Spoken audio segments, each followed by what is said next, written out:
Um, and my name is Curtis Manning, and I've been actually I was telling Ali before this presentation, I think that I've been giving this talk for almost 20 years now, maybe 18 years, and my very first one was for Resource Central, which was at the time the Center for Resource Conservation. Brings back memories. But I am, let's see, just a quick spiel. I've been in the landscape design build realm since I graduated from CSU in 2003. I opened a company called Curtis Manning Design, which is still in operation. And about 5 years ago, I opened a company called Meadow, which is very targeted towards bringing native plants into residential and commercial slash HOA properties. Um, those companies operate side by side, but giving this officially on behalf of Meadow this evening. I like to, like Ali said, if you've got questions during this presentation, it's likely that other people have those same questions. When we were live and in person, it was a lot easier to have an interactive presentation, but on the webinar this way, can everybody see Ali, can you see that my screen? No, I'm not seeing your screen yet. I mean, let's share this thing. How Cool. about that? Yes. Yeah, okay. Just realized. Okay, so yeah, like I said, still have given many of these webinars, but it's still awkward. I'll just be honest about that. I will be watching the that chat screen as it comes in, and Allie's going to flag me when we've got good questions. But like I was saying, that likely if you've got a question, somebody else has the same question, and I'd like to just fold that into the conversation that we're having this evening, even though it's going to be very one-sided. Let's start this presentation by talking about what Xeriscape is not. Xeriscape is not, let me start the slideshow. Here we go. Xeriscape is not a south-facing lawn on a severe slope. Obviously, very difficult to water, very difficult to maintain. It's also not what the neighbors did, which is quite ridiculous. I hope you're all laughing right now, particularly because we've got a dwarf Alberta spruce in the scree field, which, native to the Olympic Range in Washington, very wet area, and they're trying to pull off a quote unquote Xeriscape. These are both landscapes that I've come across in Denver, so I'm not pulling this from a Google image search. And then this is, although low water, this is not Xeriscape either. Please, thank you. The concrete scape, or, I still hear people refer to this idea of landscape as xeroscape. So just save you guys all the embarrassment. If you're still calling it xeroscape, maybe go back to Xeriscape, which is also very difficult to say. But the founders of this movement worked for Denver Water, and I think it was in the late 80s, came up with this plan. They wanted to make changing a traditional landscape into one that is more water conscious or more water conserving, something that felt attainable by homeowners. So they broke it down into 7 steps, that being planning and design, soil improvement, limiting turf areas, using mulches, using low water demanding plants, efficiently irrigating those plants, and then maintaining those landscapes appropriately. I think, now that I've been doing this for a couple decades, I've seen this evolve over time. And in the beginning, this was a good roadmap. And since then, we've kind of even evolved. And I'll talk about that as we go. But starting with planning and design, I like to say that I'm pretty good at getting started on a project, even if it's from my own space. I'm likely to wake up on any given Saturday morning with fire under myself, and I'm ready to jump out of bed and start digging. And as such, I've become very good at doing things twice. And I recommend that if you're you're here obviously because you want to learn something about how to potentially save water. And many of you maybe want to remove irrigated Kentucky bluegrass and replace it with a landscape that doesn't require as much water. You're doing the right thing by getting informed so you can have a plan, potentially a design. You have some thought behind this so that you don't have to do it twice, because although that's fun, it costs more money and it costs more time, and I'd rather you nail it on the first shot. So I'm going to do everything I can to give you the information you need. I think that you all have the handout that I've put together, which is an outline. This presentation will follow that pretty closely. So, but you'll probably want to take some notes, because I don't want to give away all the answers on a handout. Make sure you're not sleeping in the class. Okay, so planning and design. Yes, remove Kentucky bluegrass. That's your number one objective. When you are thinking about your space, the number one question you ought to ask yourself is, what is your intended use of that space? Your intention may be to save water, but that doesn't inform you about how you're going to use that space. So is this garden area or this lawn that you're converting, is it something that you're trying to present to the general public? Is it providing curb appeal? Is it a garden space that maybe you will be viewing from your kitchen window and you'll be seeing regularly, and you want to enhance your own happiness or insert whatever feeling you would like there, satisfaction, quality of life, touching into nature from your everyday living experience? Is this a space where you'd like to actually get down and dirty? It's part of a gardening journey that you want to get into, and you see yourself very actively working in this garden? Or is it something that you'd like to kind of set it and forget it type of thing? So, maybe it's a patio. I'll offer that patios are very low water relative to irrigated Kentucky bluegrass lawns. So let's just talk about all those things. But when you're thinking about the design, there are some conditions that you would need to consider. What sort of sun exposure? That's certainly going to drive your plant selections. Are you south facing where it's hot, sunny all day? Do you have a shade tree covering part of this area? Are you east or westerly exposure? Easterly exposure is part sun, but it's a lot less harsh than westerly sun. Are you northern exposure, where this garden's going to wake up later in the season? What sort of wind exposure do you have? Wind is something we definitely contend with here in Colorado. Is this area flat, or is there some slope to it? The way that water moves through this landscape that you're thinking about is critical, and water can be a very damaging element. You would certainly want to pay significant attention to moving that water away from the foundation of your home.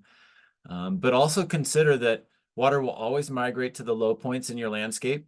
So if you have plants that you want to incorporate and they need a bit more water, you can create those areas in your landscape by creating small depressions. And there's a whole subscience called rain gardens, where you can use water that's captured by your roof and pipe down downspouts. How that water moves through your landscape can be intentional, and you can harvest that water not only in a barrel, which is not a horrible idea, but the law right now limits you to a very small amount of water capture capacity. You can actually just change the grade of your landscape so that a lot of that water seeps into the soil before it runs to the storm sewer system. What type of soil do you have? Are you in a clay? Are you in a loamy soil? Do you have some sand? What's your drainage? What existing elements are you hoping to keep? Maybe it is that shade tree. Maybe it's the sidewalk that runs from the street sidewalk to your front door, or a driveway, or what's on the table and what's off the table in terms of adjusting the landscape. And then what kind of views do you have? A lot of us are blessed with some nice extended landscapes, or we call them borrowed landscapes. So what are you, are you, for instance, across the street or adjacent to a pretty ugly structure, or do you have open view corridors to foothills or other nice landscapes? Next, you want to research plants that you would like to incorporate. Maybe it's a garden that you want to replicate. Gather ideas from books, demonstration gardens, the Denver Botanic Gardens. The resources are pretty endless. It's a long rabbit hole that you can get into now. I will say, as a native plant enthusiast, your highest likelihood of success is finding plants that are native to a short grass prairie, which is what this Front Range landscape was before we developed it. Planted a bunch of trees and irrigated it. So if the soils that we have are generally clay soils. The short grass prairies plants are all adapted to clay soils. So if you want to kind of keep things simple, that's a good plant palette to start from, and you have more options than you'd know what to do with. It doesn't limit you in terms of we're not talking desert plants here. And then, hopefully if you're really into plants and doing this full force, then maybe you're trying to create a sense of invitation, drawing people from the public space to your front door or to your patio or wherever, creating some awe and some drama, using texture, using color, using plants and other elements in the landscape to really touch into not only saving water, but as this Xeriscape movement has progressed, I am a firm believer that one of the biggest movements in this idea of saving water in the built landscape is to demonstrate to other people what's possible. And I think in its infancy, Xeriscapes weren't done very well. It was often a polka dot of plants with a sea of mulch in between. And while they succeeded in saving water, they did not succeed in convincing the general public that it was an attractive landscape option. And I've got a slew of pictures to show you of what I consider successful and encouraging Xeriscape landscapes. Number 2 on that list is soil improvement. This is a really interesting one, and I'm not going to spend a whole bunch of time. I'm kind of going to give you the shortcut answer, but the first key to understanding soil preparation is understanding what soil you have and what plants you want to use. If you want to use, I feel like we are, if one were to use native plants in the Front Range, let's just say the Denver metro area to refine the area. I'll speak to that space. You might consider plants from several different ecosystems to be quote unquote native in that landscape. The one that I already mentioned was a short grass prairie plant palette. And we could also touch into foothills plants, right? Because we get right into the foothills just west of Boulder, even in Boulder. And we're talking Colorado blue spruce and things like that, columbines and other plants that can be brought down in elevation just a little bit and succeed pretty well. We might consider those to be native. And then we might consider the desert Southwest region to be quote unquote native. It's a little bit more of a stretch, but there are some plants that cross over there. And each of those plant communities, short grass prairie, the foothills, and the Four Corners, the desert Southwest, those plants come from very different soil profiles. So that would drive which plants you'd like to use in your landscape and then recreate that soil condition. So if you're going to go with a desert Southwest plant palette, you really need to add a lot of gravel and sand because those soils are very inorganic. They're generally gravel soils without a lot of organic matter in them.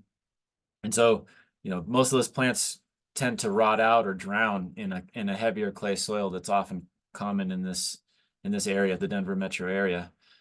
Same thing's true in the foothills, although that's more of a loam soil, generally quicker draining, but those plants tend to adapt fairly easily to a clay soil. So think about that. If you're in an HOA development in a new landscape that, let's say your home's 5 years old or younger, you're likely working with some pretty poor soil conditions. You know, the soil that might be that now your topsoil might have been the dug soil from the neighbor's basement. Could have come from 10 feet below grade and is basically quote unquote dead and has very little nutrient value. So that's something to understand. If you're an established landscape, you know, your lawn's been there for 10 years and there's been biological and microbiological action in that soil for that long, then you generally have a fairly healthy soil and less to really focus and worry about. So, you know, many of you who have done some gardening before have probably added compost, like a wood-based compost. The tenet was if you have a sandy soil and you needed to help retain water better, add compost. And if you have a clay soil that doesn't drain very well, generally the rule of thumb was add compost. And then that was sort of the magic bullet to solve your problems. And I think I've found personally, and maybe you found it as well, that adding compost is great. It's an infusion of nitrogen and some other micronutrients to the plant material, but it gets consumed pretty quickly, and you end up with soil that's not all that different than what you started with, because the microbial activity spikes and basically eats the compost. They do turn it into nitrogen. And then the nitrogen gets consumed, and what are you left with was the substrate that you started with. So I'm a big fan of something called expanded shale. And this is briefly, I have no stock in this material except that I've witnessed it working really well. It's mined just south of Boulder. There's a conveyor belt that travels underneath Highway 93 as you're headed south towards Golden. They mine the shale there, and it's mined for the construction industry. But the thing that's valuable about it is they bring this gravel up. They bring basically it's kind of shale. It's like layered rock, and they frack it to get oil. Not at this site, but that's where fracking comes from. But they pull this material to the surface, and then to make it light, they bake it. And then it's easier or cheaper to transport in semis around the area for construction, usually road construction projects. But the process of baking the shale actually turns it into something like a brick, even though it's a really small, that gravel might be 1/8 of an inch in diameter. But even so, basically it's a giant sponge, and it creates a lot of surface area. Using expanded shale as a soil amendment brings oxygen and air deeper into the soil. So sometimes our clay soils get compacted and then we don't get any oxygen, which is just important to plant root systems as water is. It also provides a lot of surface area for habitat microbiological activity, bacteria and fungi and nematodes and all the stuff that is happening sort of below eye level benefits from this material. And it harvests water, right? So that same pore space can hold water instead of that draining through the soil. The other great thing is it doesn't degrade, it doesn't decompose, so it's there. And once you incorporate this material into the landscape, it stays, and your soil microbiological health generally only increases over time. Where can you get it? I get it at Colorado Materials, which is a landscape supply company in Longmont. It's the only place I know that resells it. You can buy it in bags, but it's very expensive. If you're planning on renovating a large area all at once, you could bring this in and, you know, spreading 1/8 to 1/2 inch of this material around and incorporating it into the soil would be beneficial. If you're just planning on renovating a garden kind of plant by plant, you could just use this as a soil amendment in the backfill where you plant your new plants. Or you could spread it around and use a garden fork, which is like a strong version of a pitchfork, and gently rock that pitchfork back and forth and let this gravel percolate down into the soil a little bit. And there's lots of ways to get it in there. You can also use it as a mulch, which is great, you know, and then let's just say you've got a weed, you pull the weed and a little bit of this gravel falls into that crevice where the weed roots were, and you're kind of accomplishing the same thing. And I think it's an attractive mulch, actually. We'll get to mulches in a bit. How it's expanded shale is not all that different from perlite. I like it because it's local, one. Their perlite is a little bit hard to find in this area. I've looked. There used to be a mine and it's closed. If you find some, shoot me an email, please, and I'd like to get it. I'm also interested in using biochar, and there is a biochar plant in I think Berthoud or in that area, and that could be an option too, and also good for carbon sequestration. All right, so that's about all I will say about soil improvement. That you've got some options that are short term and then some options that are longer term. But also consider, is soil improvement absolutely necessary? It may not be if you're using the right plants. You know, think about those plant ecosystems that I just mentioned. And if you do your homework there, then you don't have to break your back changing your soil. Number 3, the best way to reduce your water consumption in your landscape is to limit irrigated Kentucky bluegrass or even turf type tall fescue turf areas. So I don't want to run through this, but I've run through the water calculation of a 500 square foot area. That's 25 feet by 20 feet of Kentucky bluegrass lawn. If that's watered the way that it should be, the way that plant wants water, if you remove that lawn in the irrigation system, or let's just put it this way, if you're watering it according to best management practices and completely cut irrigation to that area, you'd save almost 14,000 gallons of water each year. Some people water more than best management practices. Some people water less, but this is true math. Science doesn't lie. That's a lot of water. So what are some of your options? I think that there are other grass species that work great as lawns, whether they're traditional or maybe non-traditional looking lawns. So blue grama grass is my number one. And that was supposed to be the poll. I think we forgot to talk about that. Anyway, blue grama grass is our state grass. It's one of the most prevalent grass species in the prairie before we developed a lot of or farmed a lot of this area. Blue fescue is another one, a little bit shorter lived, but buffalo grass is one. I could add oh my gosh, Tahoma is a spreading, Bermuda grass is another one that works in this area. Not everybody loves that. Little blue stem, if you're open to something a little bit taller. You could use perennials, some perennials that are creepers or ground covers as a lawn replacement too, any combination of. So I will focus for a bit here on blue grama and give you a real good taste of what it is. This is a residence actually across the street and 2 houses up from where I live in downtown Lafayette. And I convinced this homeowner who rents this home to have us seed a blue grama lawn. So she waters this about once every 2 or 3 weeks, in the heat of summer. And last season we had so much spring precipitation, I don't think she started irrigating this until maybe August. And so she probably watered it for about a month. But this is an established blue grama stand. It's been in for about 4 years now.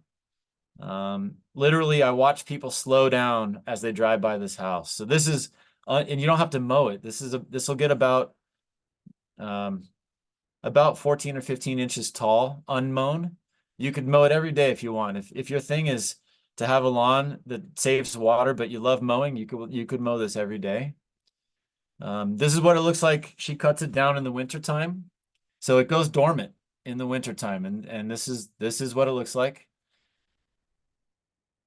kind of in the fall on the left, and on the right is one of the best characteristics of this grass is the seed head. It's really, people say it looks like an eyelash, but it's got great texture. It kind of juts out from the side of a stem. You know, blue fescue, a lot of grasses have great texture. So you can combine grasses. This is a buffalo grass lawn here in a commercial site we did quite a while ago. And I read recently that there is a large sod farm in Fort Lupton that's going to start growing buffalo grass sod locally. So we trucked this in from Texas in a refrigerator truck, and that's just not feasible for just about everybody. But it might become locally available as a sod, which is pretty awesome because buffalo grass is great. Just the big challenge is the amount of time it takes to establish it. Something I wanted to show you, this is going back to blue grama. This blue grama is, you can see how green the plant, this is undoctored, this is unphotoshopped. The soil is so dry, it's cracking. And that's how green that grass is growing in that completely dry soil. That's a testament to deep root systems and a plant that's adapted for hot, dry drought cycles. Another instance of blue grama you can see in the winter on the left, and on the right, this is unmown in the summertime. That's how tall it gets, and you know, can you tell? I think it's really beautiful.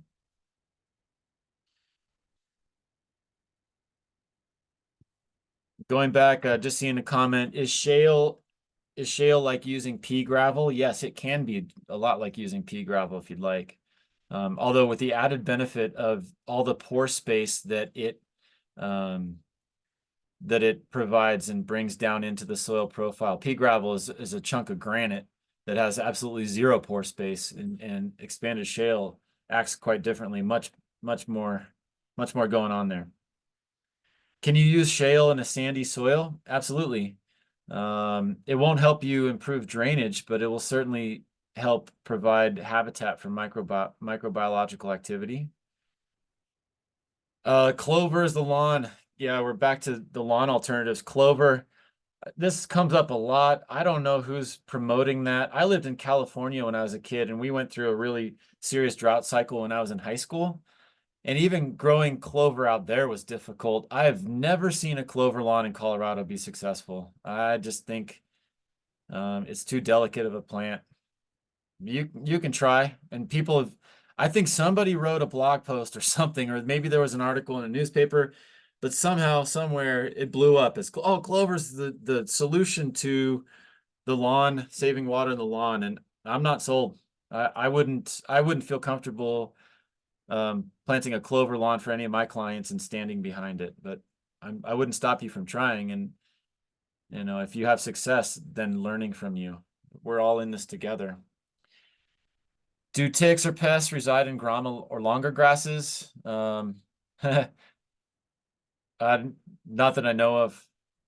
I think that having a native grass in your front lawn is good for the ecosystem because there are insects that will live there that will go sight unseen unless you're interested in them. But ticks or pests specifically, no. I would have no hesitation for having a blue grama lawn with my dog. Yeah, you have to check your code. If you have a grass that's 14 or 15 inches tall, will it meet code? You know, cities are getting wise. Utility departments are getting wise to the fact that it's not necessarily feasible for everybody to have an irrigated Kentucky bluegrass lawn that looks like a golf course or a park. Code is changing, but you'd have to check. And I wouldn't recommend, you know, I don't know. Maybe it's a ask for permission. Maybe it's an ask for forgiveness situation. That's up to you. But these things are changing pretty quickly. You'd be surprised. The old adage of that looks like a weed is changing because we are just in a water crisis. You cannot overseed a Kentucky bluegrass lawn with blue grama. Kentucky bluegrass is too aggressive and will outcompete a blue grama lawn. You'll have to completely eradicate your Kentucky bluegrass lawn. And Resource Central has a whole page on their website dedicated to ways to remove Kentucky bluegrass. So there's 4 ways to do that. Some are easy, some are hard, physically harder, but there's lots of information online about how to do that. You can't buy blue grama as a sod. It's a clump forming grass, so you're gonna have to seed it. Nice thing is the seed isn't all that expensive. So, but it's gonna take you a few weeks. It's gonna take you a few weeks to a month to establish before you could be running around on it. Native grass, barefoot kids. You know, people want anything else to be Kentucky bluegrass, and nothing else is Kentucky bluegrass. One of the reasons that we love it is that it can take a lot of traffic and wear and tear, and it's soft, and there's nothing quite like it. And so, I don't have a magic bullet for you there. I think buffalo grass is really soft, but it has runners above ground, stolons. Blue grama is pretty soft, but it's not Kentucky bluegrass. Even turf type tall fescue, which for a while there seemed like the best lower water turf solution, is not as soft as Kentucky bluegrass.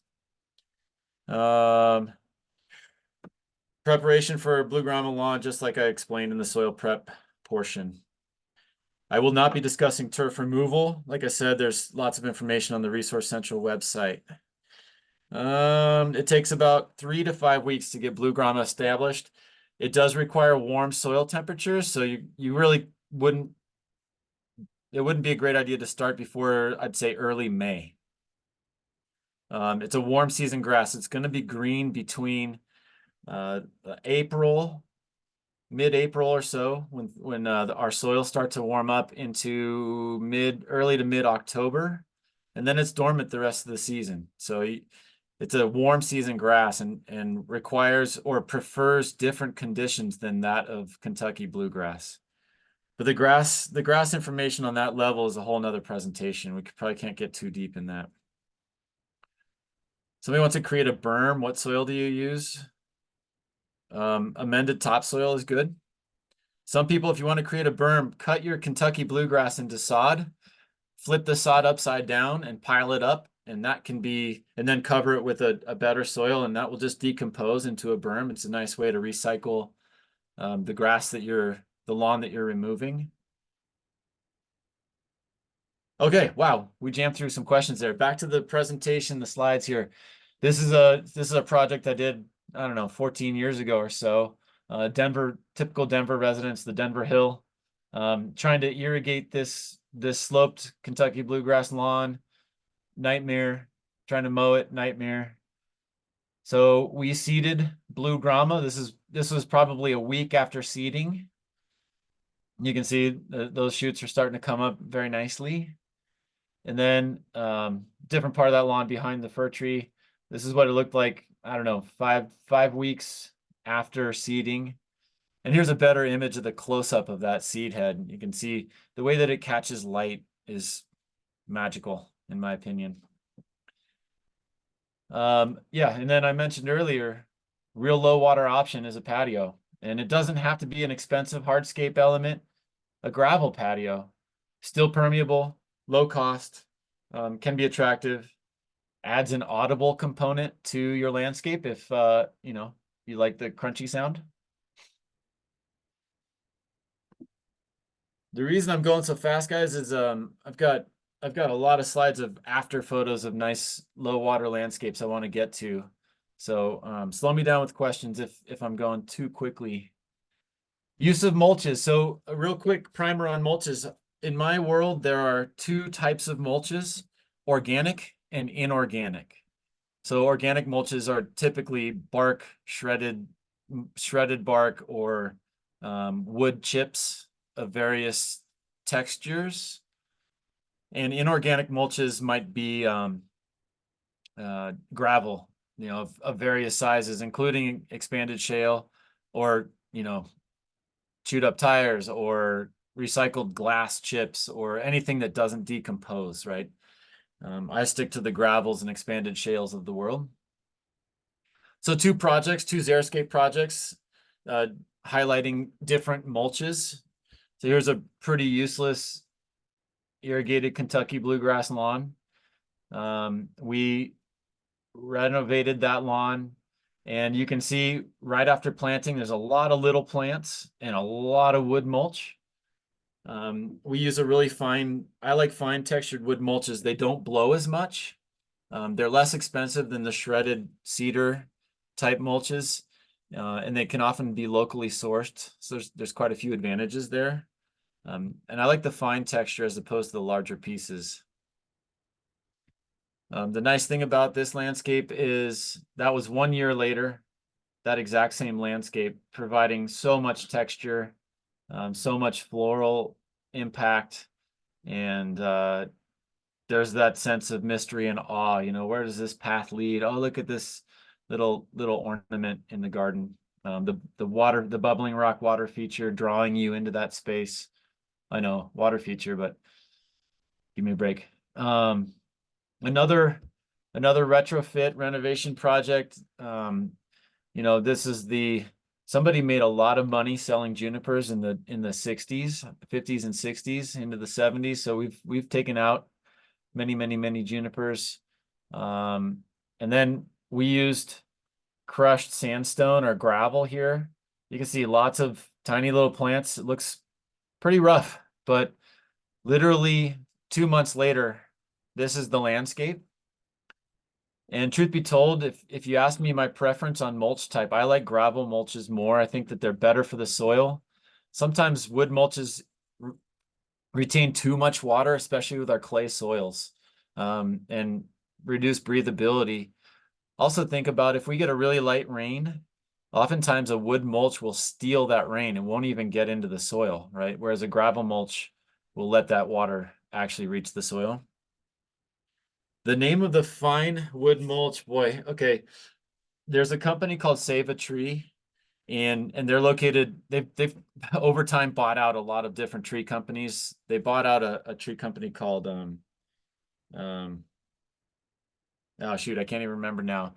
Anyway, we get it off of 11th and Sheridan from their Save a Tree site. They grind up their mulch, and I like their natural mulch and their natural fines mulch.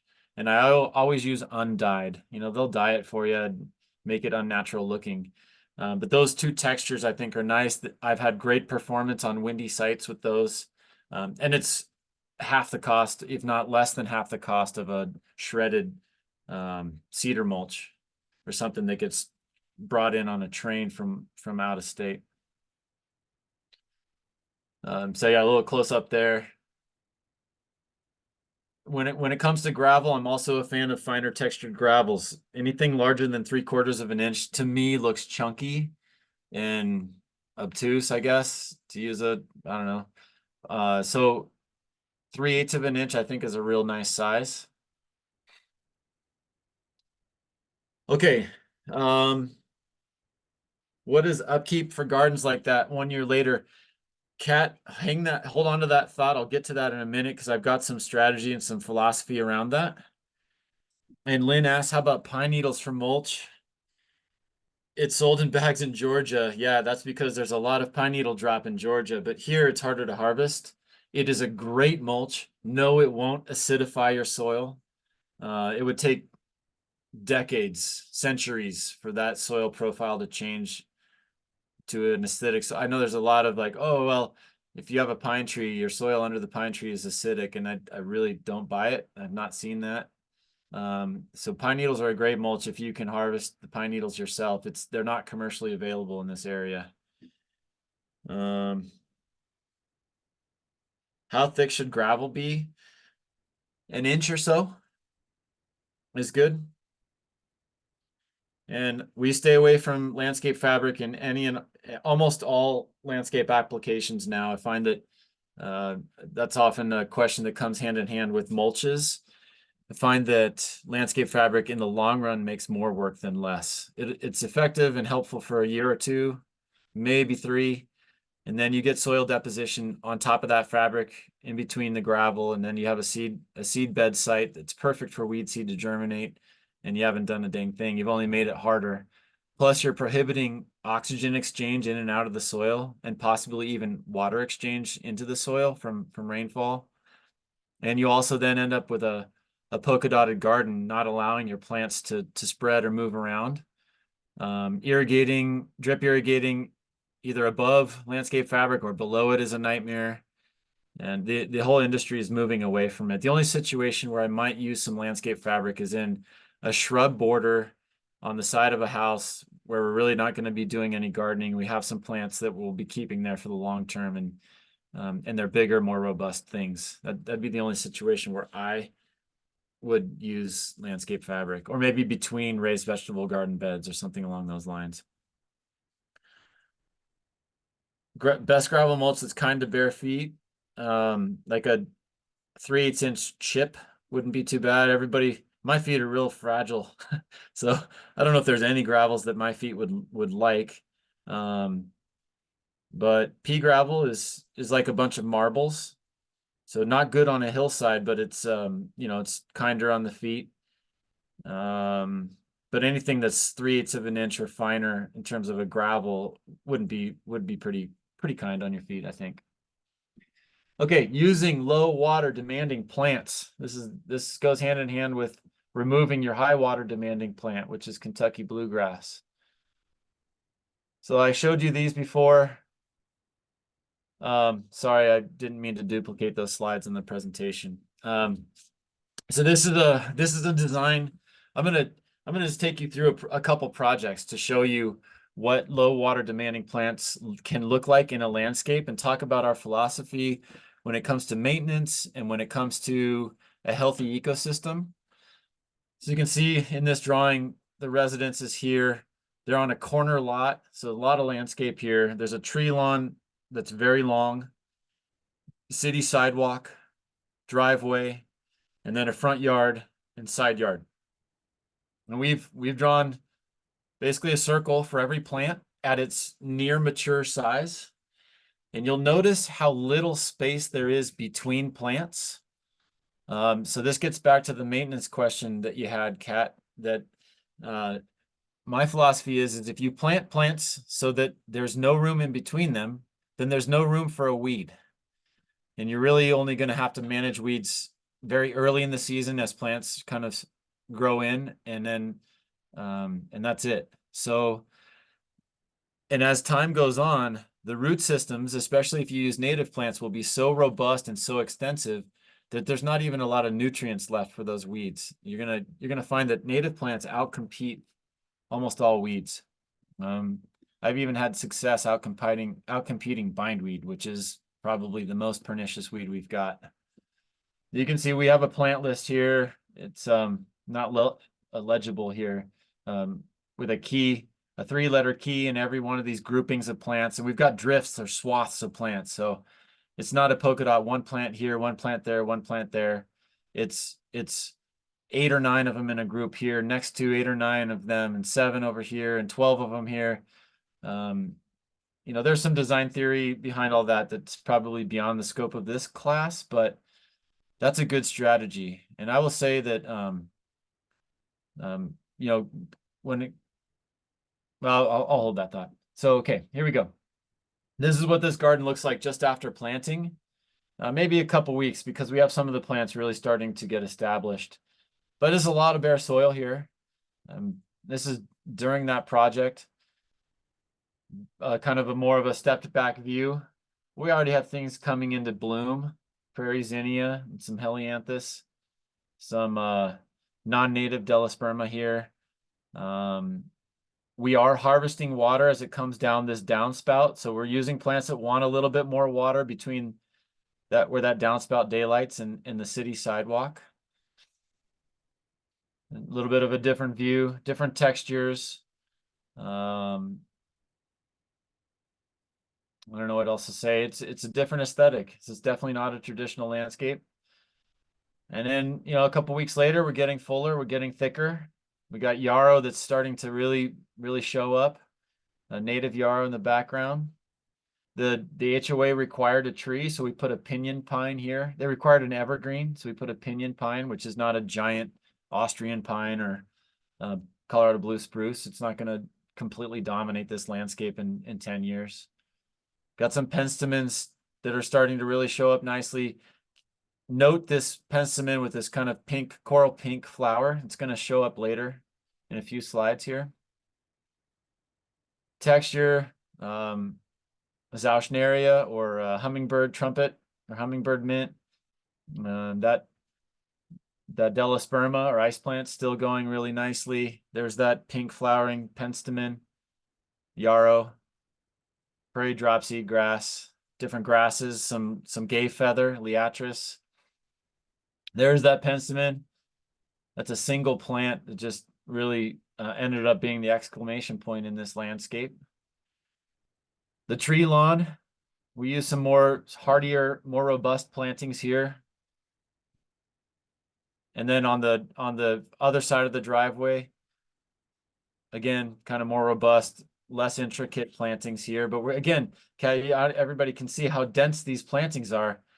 It really makes it more difficult for weeds to come in, which saves you from having to do a lot of weeding. But then we get to the winter landscape, and I'll truth be told, I actually think in a lot of ways, to me, this is more beautiful than the summer. I really designed to texture, and this is full of texture. And even though it's dormant and desiccate, there's still quite a bit of color here. We've got these seed heads, these gay feather seed heads that are making these really cool exclamation points, catching snow, providing feed for birds. The grasses are really showing off here in different textures. Here's a close-up of that, of all the texture that's going on here. I took this picture, I think late January, maybe early February one year. And here's that penstemon. So you can still get color in perennials even in the wintertime. So this turns a magenta fall color, and it's just, I don't even know if the photo does it justice from what it was like. I kind of rolled up not expecting to see that plant show up so nicely. Steep slope. Okay, so Sasha's got a question about xeriscaping yards on a steep slope. Use lots of ornamental grasses. There's a slide, there's a photo online. If you probably typed in a Google search for root systems of native plants, you'll come up with a really cool slide. So our native plants have root depths of 10, 20 feet.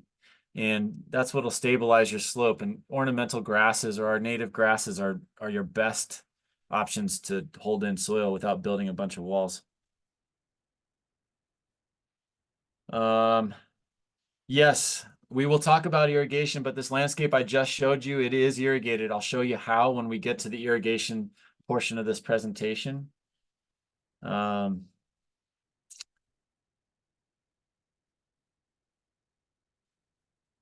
There's a question about, I'm gonna stop for a minute because we're doing good on time. I'm talking so fast, we're flying. So, Sasha, I talked to you about your steep slope. Denise, many Lafayette plants are fine-leaved. You're correct. Our native plants generally are fine-leaved because we have severe hailstorms that come through this area. Anything with a larger leaf is pretty suspect to major damage. So, when you get into the xeriscape realm, minimizing leaf size is one strategy for plants to save water. You're probably not going to find anything like a hosta that's going to be water saving. Native plants definitely do attract more. Well, all plants attract pollinators, but the important thing about native plants is they attract native pollinators. So you're using native plants is even better for our ecosystem. It goes beyond saving water because it provides the same nectar sources with the same flowers and the same food sources that these pollinators have adapted to over time. So definitely a no-brainer. If having pollinators be a part of your nature TV that you want in your landscape, using natives is clearly the best way to go. I cut back these plants not in February. That's too early. There's a lot of insects that are eating these plants or hosting in these plants that time of year. I'd say early March or mid-March is a better time to cut this garden back. Yeah, not until spring. Not only do I love the texture of it, I think I was trying to demonstrate that the landscapes can be beautiful in the wintertime, even though there's a lot of brown and tan and gold and ochre and bronze and copper. Um, I like the texture. That's when that really comes through. And so I wait until March to cut these back mid-March or so. And then it won't be all that long before you're getting new growth and new shoots out of the cut back garden. After changing from a bluegrass lawn to native plants, do I fertilize? Um, I don't. It wouldn't hurt, but we get the soil so healthy that the plants establish so quickly that we don't need to do a lot of fertilization. It wouldn't be the worst thing. You want to be careful of controlling growth that might be too rapid, though. Does changing to Xeriscapes do okay in a large HOA? That's a big question, Carol. It's HOA specific. I probably can't address that here.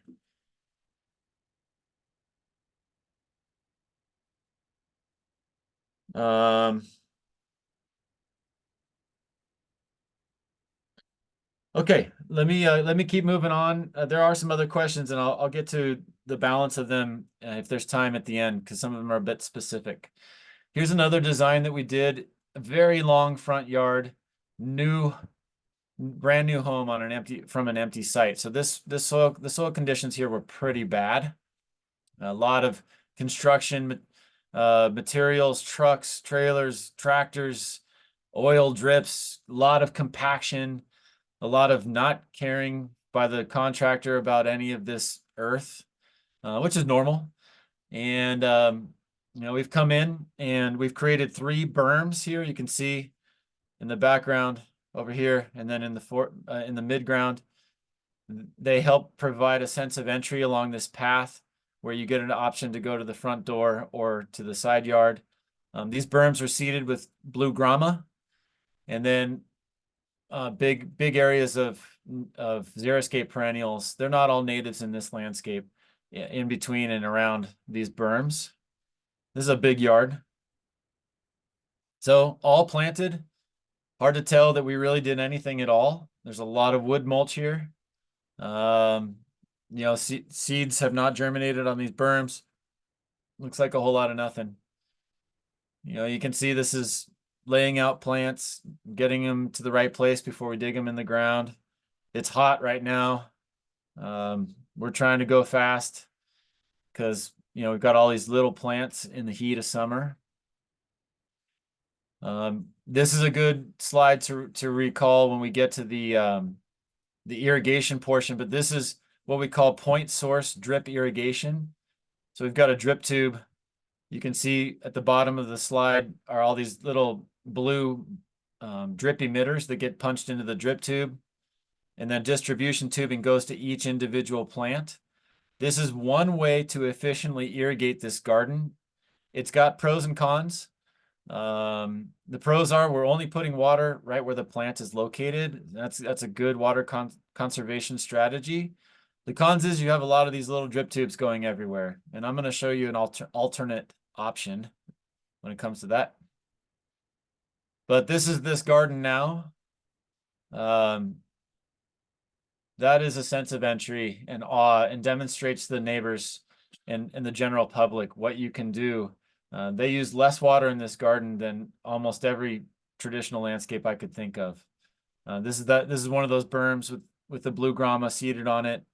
And, truth be told, in a garden like this, we don't mind if the plants move around and do their own thing, and that this naturalizes a little bit. That'd be fine with me. I don't have to control nature on that level for me to find beauty in this landscape. Close up, again, Liatris, gay feather seed heads, blanket flower gaillardia, artemisia, native agastache, some ornamental grasses providing punctuation marks through this landscape. Evening primrose, Enothera, a poppy, lots of different things. I mean, and the cool thing about this is there's such a variety of plants that we're really assisting so many different pollinators in this garden. The larger the plant palette, the larger the variety of plants, the more help you are giving to those insects, those bugs that are kind of having fun in the yard. Another one, this is a real old one, but this comes with a really cool story. You can tell that this landscape was not maintained. It wasn't irrigated. This was a lawn at one point with a kind of a fun little raised vegetable garden bed in the middle. It became dilapidated. And we came in, and in a couple months, we turned it into this. And the cool thing, this is like 44th and Federal, downtown Denver, the middle of Denver. And the homeowner there told me that the next year, a fox had moved in. And that's, not everybody wants a fox in their landscape. You might have animals that you might have cats and dogs and things like that. But the flip side of that is if you're bringing a apex predator into a landscape like this, that means that the ecosystem is healthy from the bottom to the top. And that's a really cool sign that in the middle of an urban environment, we can get back to something that has health across that entire spectrum. Leaves of the front paths in this landscape are gray breeze. Not my favorite path material because it doesn't have a ton of durability. It's not awesome when it's wet, but it's inexpensive, and sometimes you've got to make budget decisions. So the strategy with this home was start with a breeze path, and then it could be easily upgraded to a paver or a stone path at some point that'd be more durable. No, I don't provide my plant lists. But Elaine, if you want to chat with me a little bit more at some point, my email should be available on the handout. I'd be happy to give you some tips. Okay, let's talk about efficient irrigation. So going back to that first project that I showed you that had the penstemon that had the burgundy fall color that sat right about here. What we do, especially on new development sites like this, where the soil is in really poor condition, is and it really only works for new construction projects. We remove 5 to 6 inches of the fill soil that they've used in the landscape, and then we lay this drip line. This is highly engineered drip tubing with drip emitters embedded into each line. We space them usually 12 inches apart, and we irrigate this landscape from underneath. And this drip technology came from Israel. This is how they water a lot of their crops, actually. So it's extremely efficient. What we're not doing is throwing any droplets of air any droplets of water into the air where it can blow away or evaporate.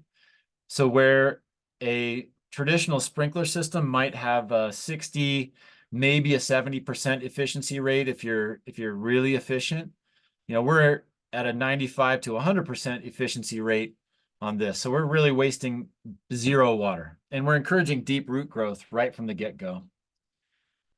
It's not feasible for most people to do this kind of excavation. These lines can be trenched in individually without removing the whole area. So you could trench in a line 6 inches deep every 12 inches in a smaller area if you're ambitious. But I'm just showing you the best way to go.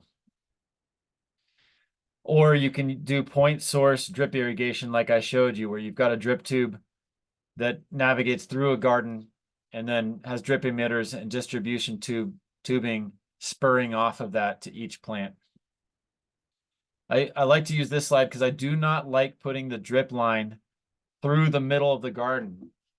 Because if you're a gardener, at some point you're going to be in the middle of that garden changing plants around or adding plants or removing plants or digging in general. And if you hit this line, if you hit this larger black tubing, it's more significant of a problem and a larger repair job than if you hit one of these distribution tubes. So if I cruise back to this image, if we hit one of these distribution tubes at some point down the road, it's not that big of a deal. And our main drip lines are right next to hardscape elements. So we know where those pipes are for future reference. Just a couple tips.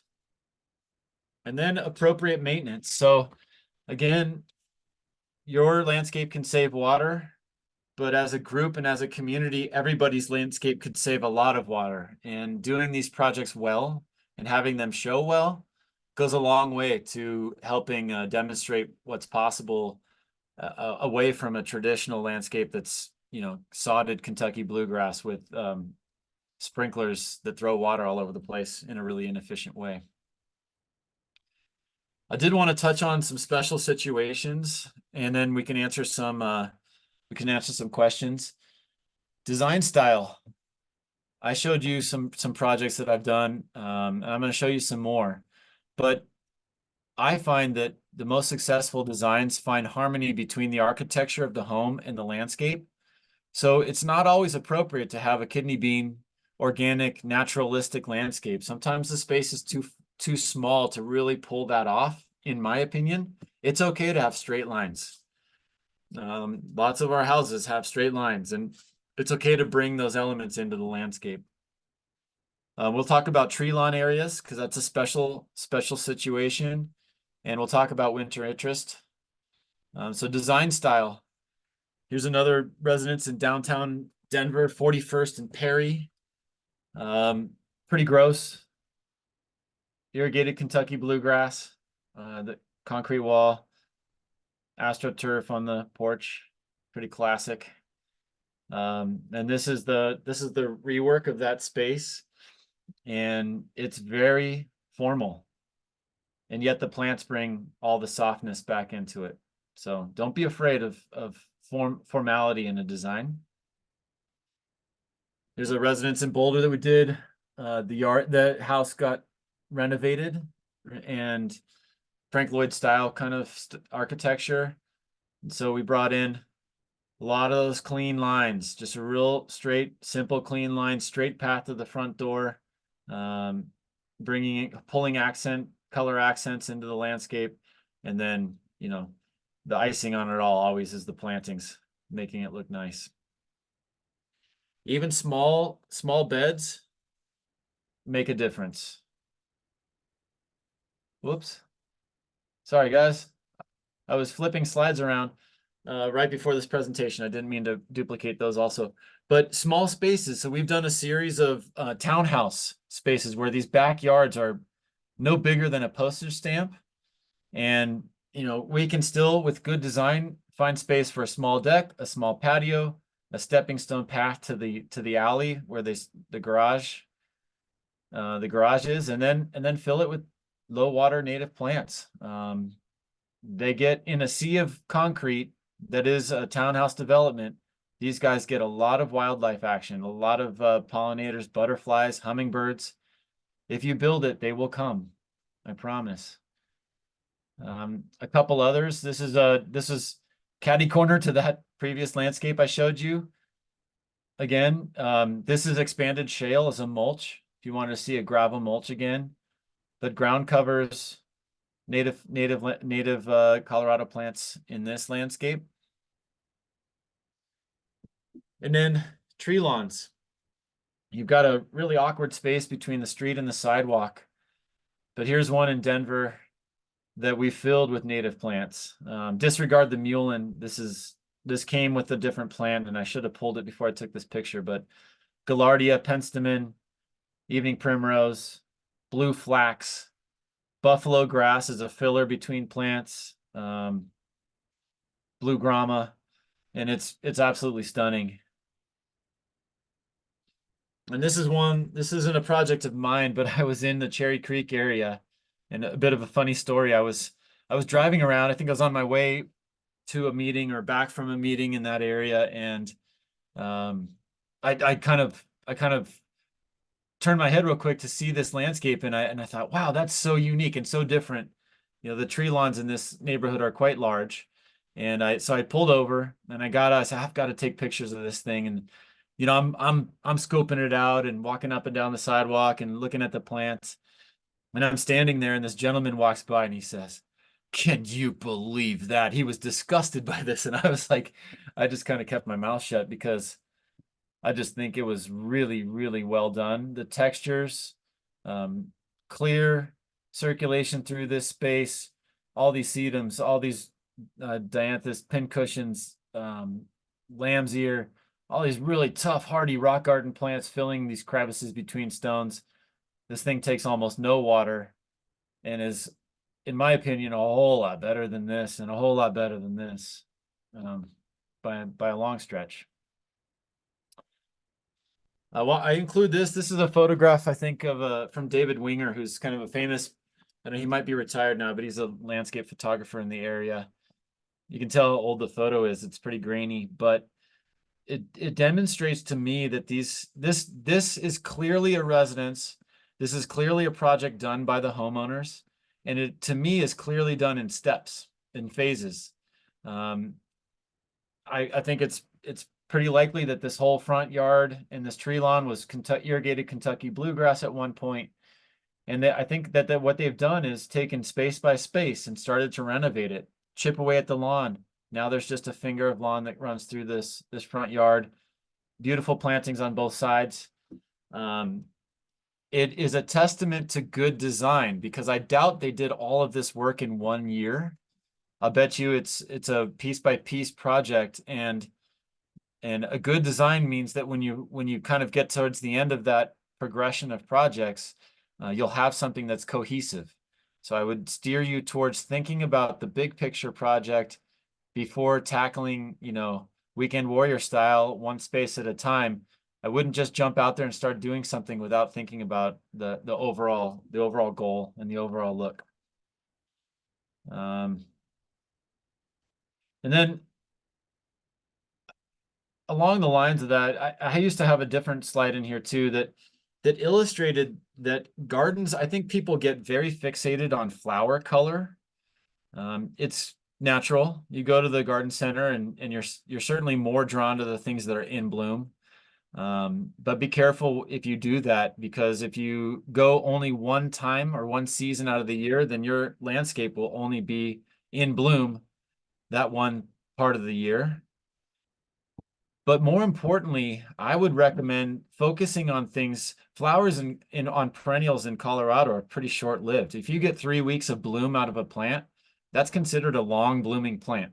Some things that will bloom for a while, but in general, that plant is giving you structure and texture and leaf color for 8, 9, 10 months out of the year. And I think that you get a lot more bang for your buck if you design towards those features of plants rather than flower color. It's really difficult to put a garden design together that's only about flowers. And then you're thinking, well, this flower blooms purple, so we got to put it next to something that blooms yellow, but it blooms in June and the yellow thing blooms in August. And so, that even gives me a headache, and I know all these plants. What I would recommend is saying, oh, this plant has really beautiful gray-green leaves, and it's sort of a spreading, creeping plant. It might look good next to something that's spiky or rounded or vase-shaped or upright. And those textures are the things that really come through. And in those slides that I showed you of the landscape in the wintertime, that's what you're seeing, is you're seeing all that texture stripped of the flower colors. And that's where a garden like that can be beautiful for 12 full months out of the year, as opposed to 3 weeks here and 3 weeks there. So that whole tenet of, well, give me something in bloom during every season, that's fine. But the reality is that all these plants bloom. So if you design to something that is interesting for a longer period, you're going to get the flowers by default. And maybe I could encourage you not to fixate just on the flowers, even though it's easy to do that. I don't blame you, but there's another way, and maybe an easier way also.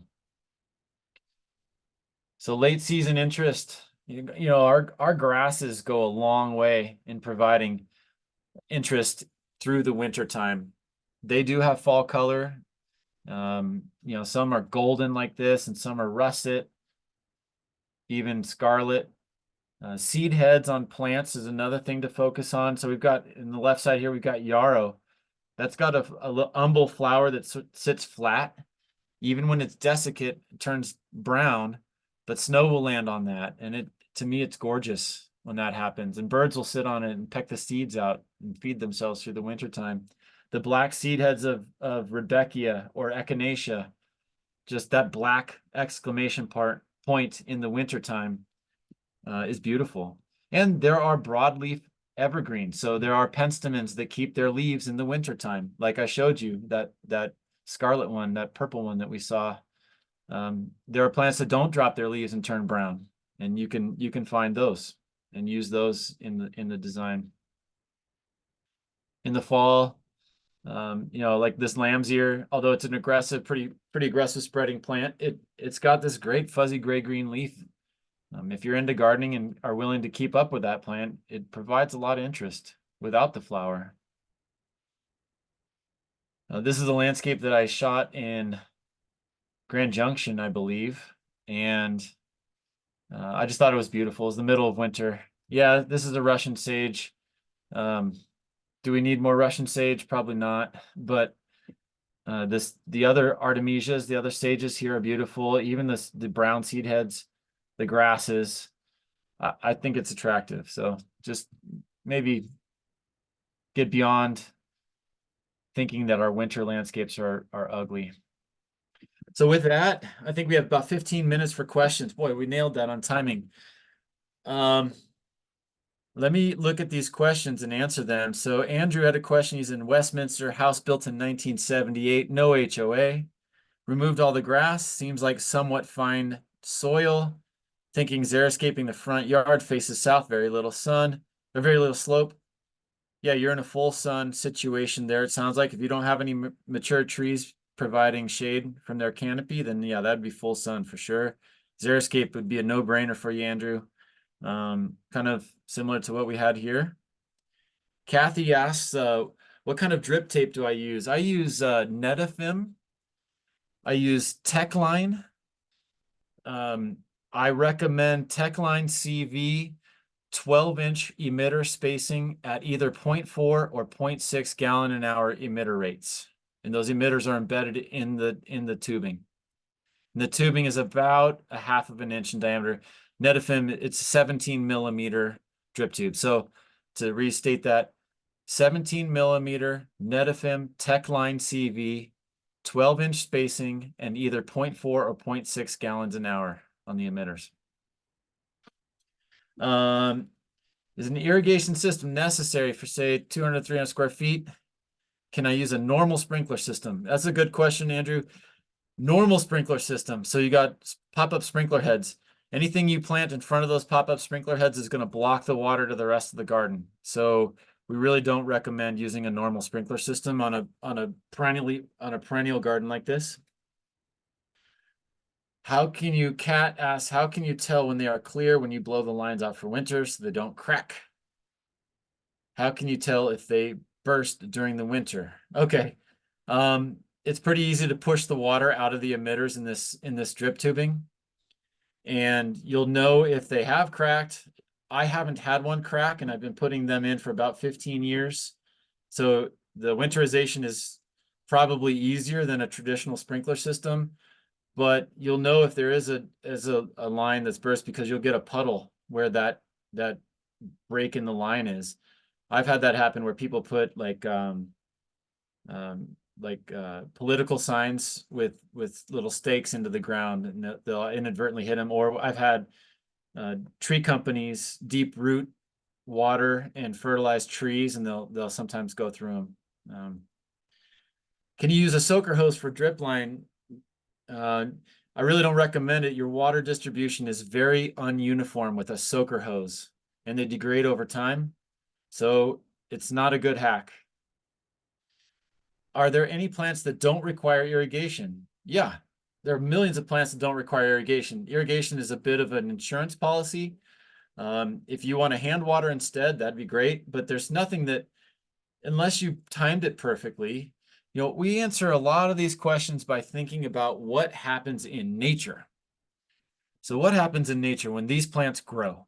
Okay, so this is a bit of a chicken and egg thing, but at some point there's a plant and it reproduces, right? So that flower produces seed. That seed drops onto the ground at some point in the fall or winter. and it sits there until the spring. And if everything goes right, it gets the right amount of sun, it has the right amount of moisture at the right time, it germinates, and a new plant is born. Does Mother Nature ever regulate irrigation? No. Could you replicate that in a built landscape? It would be difficult. We have different tolerances for what works in our developed landscape. So if you are willing to monitor your landscape and provide supplemental irrigation at times in order to protect the investment of the plants, then you could not irrigate. I wouldn't recommend it, but to each their own. There are a lot of gardeners out there that they tend their gardens and they hand water where necessary and when necessary.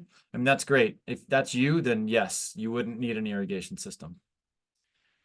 How do sprinkler system work in Xeriscape lawns? Yeah, good question, Lynn. When we install blue grama lawns, when we seed blue grama lawns and we know that they're not going to be mown, we get 12-inch tall pop-up sprinkler heads. You can get them where they pop up pretty high. And then we use MP rotator nozzles, which are it's a nozzle. It's I think the most efficient sprinkler nozzle out there. It throws out droplets of water instead of a finer mist. Sprinkler design, irrigation design is a real science, and it's hard to explain in just one presentation, but to get efficient, you'd want 3 sprinkler heads hitting any given point on that lawn. I know that sounds counterintuitive, but really briefly, when a sprinkler head pops up and throws water out into the landscape, let's say that sprinkler head throws water for 15 feet away from the head. It does not deliver the same amount of water at the first foot, at the second foot, at the third foot, it's not a uniform distribution of water. So you need to average out those ununiformities by hitting any given point on a lawn with 3 sprinkler heads. That means you don't have to water as long. So it's not like you're using more water because you have more heads. It just means that you're watering more efficiently. So your drier areas aren't as severe. It's impossible to distribute water perfectly uniformly, but in a nutshell, I'm telling you that's the way to do it. Do I ever use Netafim lines with the spaghetti drip lines in the point source irrigation? You can. If your Netafim is distributing water at 0.4 or 0.6 gallons an hour, you could use drip emitters at half a gallon an hour and be emitting water at about the same rate. So you're watering relatively uniformly. What we do on our projects, though, is we separate. If we've got a Netafim irrigation system subsurface to water a perennial garden, that's usually its own zone. And then we typically water trees and shrubs using point source irrigation on a separate zone. And the philosophy behind that is let's say we get into a really severe drought and they start to restrict water, even drip watering. I would like to let those perennials sort of fend for themselves, but I'd still like to water those trees and shrubs. The investment's so much higher, and there's energy savings in those trees shading your property and your home. And so I'd like the ability to separate those two sort of plant classifications. What are some good ideas for pavers, and what could you plant between the pavers? There's a million pavers out there. I can't even start with that, but you can plant there are a lot of ground covers. Creeping thyme, creeping veronica, buffalo grass would be 3 great starts for that. Misty. Daniel just started researching this stuff, really new. Good for you, Daniel. Glad you're here. These yards look awesome. How many hours a month would you say it takes to maintain these? 1 hour, 10? Yeah, great question. The first year will take more hours than the third year. By the 5th year, not that many. I'd say you'd have maybe a day or a weekend in the spring is sort of, you're probably going to have that most of the time because you're going to have a cleanup in the spring no matter what. In the first year, you're going to have some weeding, maybe like in that landscape that I showed you that had that I showed you the winter pictures with the penstemon with the burgundy leaves in the winter time. I'd say you'd be maybe 2 to 3 hours a month, depending on how fast or good you are and how quickly this plant's established. I'd say by year 3, an hour a month, and then maybe by year 4, maybe even less than that through the growing season. You're probably always going to have a spring weekend or a spring day. Sasha, is it best to compact soil before? No, never. Oh, before with a gravel path? Yes. Oh, if you're gonna lay a gravel path, I would compact the soil beforehand, but it's probably not critical. Depends on your tolerance for how even the gravel is over time. But just know that if you have a gravel path, that material is going to get kicked around a little bit. So it's not like you're going to know what perfectly even gravel ever is, in a way, if that makes sense. Felicia, visually, do I mix xeriscape areas in a front yard that has a rose garden area? Yeah. It's hard to pull off. If I were you and you have a rose garden area, go for it. That's great. Maybe try to visually separate those areas. Maybe don't try to have them feel like the same space in a way. They just have such different irrigation needs is one of your biggest challenges, but I wouldn't say it's impossible. You can do it if you really try. It would help if your roses weren't in a straight line, I think. And what type of roses you have also matter. If you have hybrid teas, it's just going to look like oil and vinegar. Or oil and water. They're just to have such an ostentatious large petaled flower like a hybrid tea with the Xeriscape or native plant is probably a little bit hard to pull off. Elaine, 80-year-old yard, 45-year-old silver maple, awesome, native tree. How to handle the ability to rake all the leaves if lawn would be removed and replaced with multiple plants. Maybe you don't have to remove the leaves. Or you could get a blower and a battery operated blower and remove some of them. But I would leave those leaves or at least compost them. Leaf debris is the best mulch because the nutrients to make those leaves came from the soil. So if you can, what I do with, so there's some, you're asking a deep and involved question. If you leave the leaves and they don't suffocate your plants, that's the best situation because then there's a lot of insects that are sort of able to habitat in and amongst that leaf mold. I've got some mature oaks in my front yard, and what I do, and this isn't best practice, I know for all of the little insects, but I have a leaf chipper and I grind them up into little pieces and then I put them back down as mulch in my front yard in the garden. And I feel like that sort of toes the line between not suffocating my plants, but keeping that material and that mulch and that compost right in that yard. So I hope that answers your question. Pop-ups, anonymous, we have a pop-up sprinkler system. It doesn't work. You would need to replace those lines. I would start from the valve and put in new piping from the valve all the way to this garden area and then install drip. Okay, sump pump spills out into wood mulch, discolors it, leaves a muddy area. I'd like to use the water. Recommendations on plants that could utilize it. Well, wood mulch floats, so I would use a gravel mulch there. And then I would make sure that there was a channel for that water to slowly move away from your home. Because I've seen sites where sump pump water that's emitted out of a sump pump just recirculates back to the foundation of the house, back out the sump pump, back to the circuit, so you want to make sure it has somewhere to go that's away from your home. And then you'll just have to look up riparian or plants that like a wetter. I can't get into specific plants on a list here for respect to all the other people with other questions. Do I ever include junipers in my designs? I like how they look in the winter, and my understanding is that they don't need much water. You're right. With our recent fire situation, junipers are not fire-friendly plants. They have a lot of oils in their leaves that are highly susceptible to burning. So there's a bit of a taboo to junipers right now, but I do like using creeping junipers a lot. Icy blue is my favorite. Stays about 3 inches tall, can take up a large area, and yeah, very tough, very, very low water. So I'm a fan, especially because that blue-green color I think is really cool. When to convert lawns to native low water grass species, how to water established. Yes, good question. Yeah, if you've got an established tree and then you're converting from a highly irrigated Kentucky bluegrass lawn to a xeriscape or a nativescape, you will still need to supplementally irrigate your established tree. You can't go cold turkey and cut water to that thing.